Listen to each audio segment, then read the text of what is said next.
नमस्ते बच्चों। आज का हमारा टॉपिक है प्रॉब्लम सॉल्विंग। तो कंप्यूटर साइंस की दुनिया में ये प्रॉब्लम सॉल्विंग जो टॉपिक है ये बहुत ही ज्यादा इंपॉर्टेंट टॉपिक है। इस टॉपिक ये एक ऐसा सीढ़ी है ना, एक ऐसा टॉपिक है कि इसके बिना आप एक सॉफ्टवेयर इंजीनियर नहीं बन सकते हो। कोई भी व्यक्ति जब कंप्यूटर साइंस सब्जेक्ट पढ़ रहा होता है तो उसका सपना होता है कि हम सॉफ्टवेयर इंजीनियर बने। ठीक है, तो वो जब सॉफ्टवेयर इंजीनियर बनना चाहता है तो सॉफ्टवेयर इंजीनियर बनने के लिए जानना जरूरी है क्या? कोडिंग करना। और अगर कोडिंग करना जानना चाहता है तो उसके लिए जरूरी है प्रॉब्लम सॉल्विंग। अगर हम शाब्दिक अर्थ में कहें प्रॉब्लम सॉल्विंग क्या है, तो रोजमर्रा की जीवन में जो हम काम करते हैं, कोई भी समस्या हमारे पास आती है तो उसकी समस्या का हम समाधान करते हैं। लेकिन समाधान करने से पहले उसके समाधान को सोचना पड़ता है, उसके समाधान पर एक गहन चिंतन विश्लेषण करना पड़ता है, तब हम समस्या का समाधान करते हैं है जीवन में। तो हमारा प्रॉब्लम सॉल्विंग भी वही है। जैसे एक समस्या का मैं उदाहरण ले लेता हूं। सपोज करो कि मुझे एक बिल्डिंग बनानी है। ठीक है, वो बिल्डिंग, अब सवाल है कि बिल्डिंग बनानी है। अच्छा ठीक है, तो सवाल है बिल्डिंग कैसी बनेगी? अपना मकान बनाना चाहते हो, या आप एक अपार्टमेंट बनाना चाहते हो, या आप एक मॉल बनाना चाहते हो, कमर्शियल कॉम्प्लेक्स, है ना? आप क्या बनाना चाहते हो? मैंने इच्छा जाहिर की कि मुझे मॉल बनाना है। अच्छा, मॉल बनाना है तो आपने जमीन ले लिया। देखिए, सबसे पहला सवाल कहाँ है? जमीन पर। तो जमीन हमें खरीदनी होगी, तो सबसे पहले ध्यान देंगे जमीन हो, बड़ी हो और अच्छे लोकेशन पर हो। फिर हम क्या ध्यान देंगे कि जमीन की मिट्टी कैसी है ना? वहां पर कितना ऊंचा मकान बन सकता है। हम उस पर यह भी ध्यान देंगे कि नींव कितनी गहरी जाएगी, बिल्डिंग में क्या क्या चीज होंगे, कितना लागत आएगा, और अन्य चीजों पर हम पेपर पेन पर लिखेंगे, समझेंगे।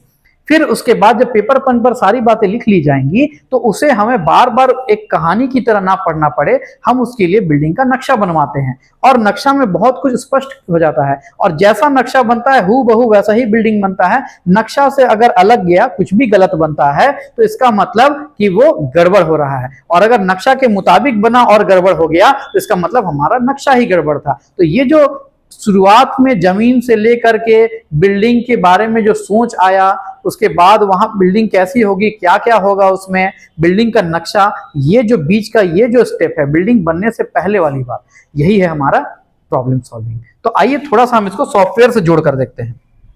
सॉफ्टवेयर डेवलपमेंट, जैसा कि मैंने आपको कहा, ठीक है, सॉफ्टवेयर डेवलपमेंट जब हम करते हैं तो हम इस 5 स्टेप्स पर फोकस करते हैं। ठीक है, जिसमें पहला है एनालाइजिंग द प्रॉब्लम, यानी समस्या की समीक्षा या विश्लेषण। हम समस्या की समीक्षा या विश्लेषण करते हैं कि समस्या है क्या। जैसे जो लोग सॉफ्टवेयर आपके यहाँ घर में होंगे ना, कोई सॉफ्टवेयर इंजीनियर, आप उनसे बात कीजिएगा, जो भी आपके जान पहचान के हैं, वो लोग जब किसी कंपनी के लिए काम करते हैं, उनके क्लाइंट्स होते हैं, क्लाइंट अपनी समस्या बताते हैं कि हमें सॉफ्टवेयर बनवाना है, ऐसा ऐसा सॉफ्टवेयर होगा। तो ये हुआ प्रॉब्लम का एनालाइज करना कि अच्छा सॉफ्टवेयर क्या चाहिए, उसमें आपको ये चीजें चाहिए, अच्छा ठीक है, ये बातें होनी चाहिए, उसमें ऐसा काम करना चाहिए। तो ये हुआ प्रॉब्लम का एनालाइज करना, यानी समस्या का समीक्षा या विश्लेषण करना। ठीक है, तो हम लोग ये करते हैं।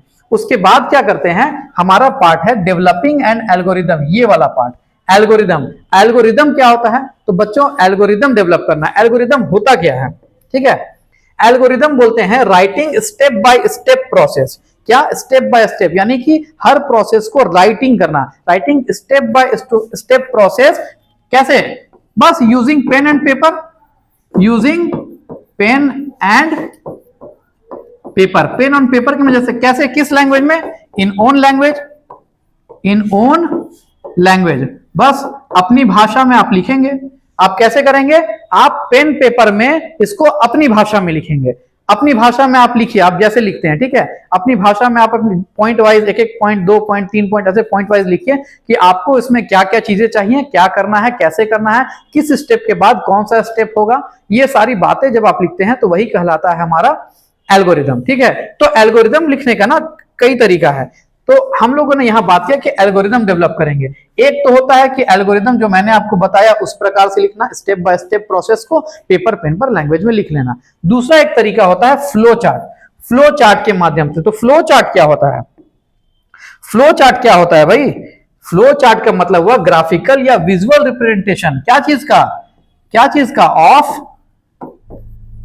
एल्गोरिदम। एल्गोरिदम का ग्राफिकल या विजुअल रिप्रेजेंटेशन, उसको हम लोग कहते हैं फ्लो चार्ट। इसमें हम लोग कुछ छोटे छोटे सिंबल्स का इनका इस्तेमाल करते हैं और बताते हैं कि इस स्टेप के बाद ये स्टेप, इस स्टेप के बाद ये स्टेप करना है। ठीक है, जैसे इनपुट करना है तो उसके लिए एक हमारे पास एक उसका सिंबल है कि इनपुट, उससे पता चलता है। हर चीज है, धीरे धीरे आगे बढ़ेंगे जानेंगे। तो ये हमारा फ्लो चार्ट होता है, यानी जैसे बिल्डिंग का नक्शा बनाना। तो ये नक्शा हुआ, वो था शुरुआत में एल्गोरिदम जब लिख रहे थे पेन पेपर पर, तो वो हम ये लिख रहे थे कि बिल्डिंग में क्या क्या चीजों की जरूरत है, कैसे बिल्डिंग बनेगा, क्या क्या चीजें होंगी, वो पेन पेपर पर कहानी की तरह लिखना, ठीक है, पॉइंट वाइज। लेकिन अगर उसको नक्शे की तरह फिर हम लिखते हैं तो वो नक्शा बनाना कहलाया एक तरह से फ्लो चार्ट, ठीक है। यही है हमारा फ्लो चार्ट।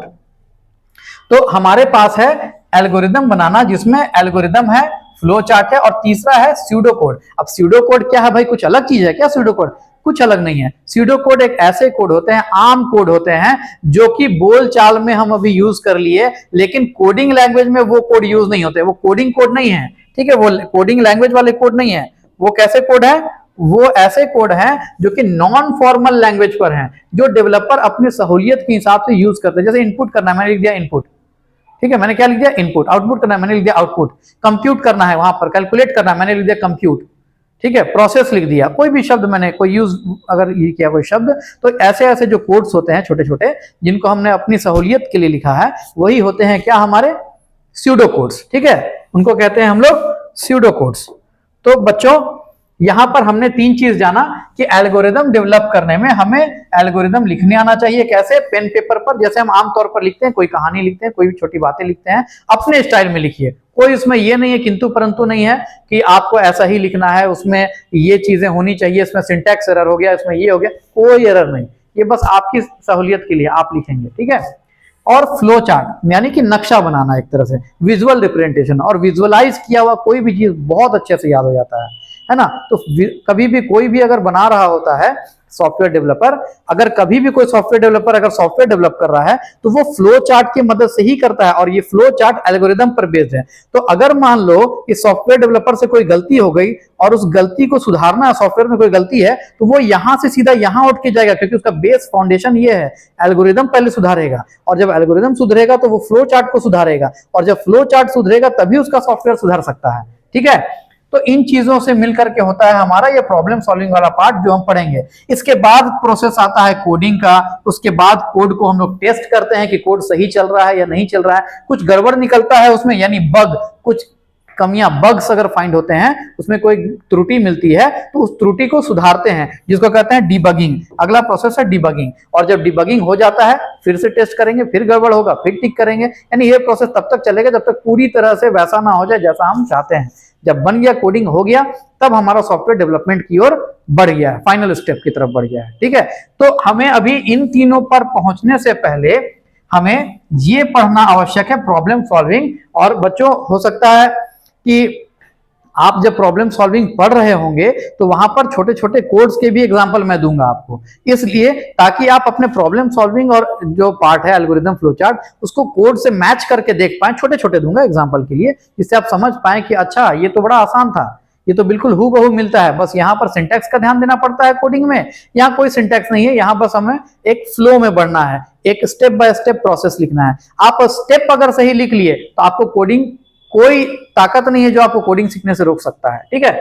तो हमें यही पढ़ना है। प्रॉब्लम सॉल्विंग क्या है? बेसिकली हमें प्रॉब्लम सॉल्विंग में हमें समस्या की समीक्षा, एनालाइज करना है, और फिर एल्गोरिदम डेवलप करना है, जो कि कैसे डेवलप होगा? एल्गोरिदम को पेन पेपर पर लिखकर, स्यूडो कोड्स की मदद से, या फ्लो चार्ट बना करके भी हम कर सकते हैं।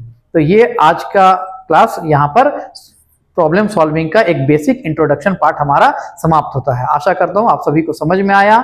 अगले क्लास में फिर हम लोग प्रॉब्लम सॉल्विंग को आगे बढ़ाएंगे और एक एक करके सारे स्टेप्स को समझेंगे। एल्गोरिदम कैसे लिखना है, फ्लो चार्ट कैसे बनाना है, स्यूडो कोड्स क्या होते हैं। बहुत बहुत धन्यवाद आप सभी।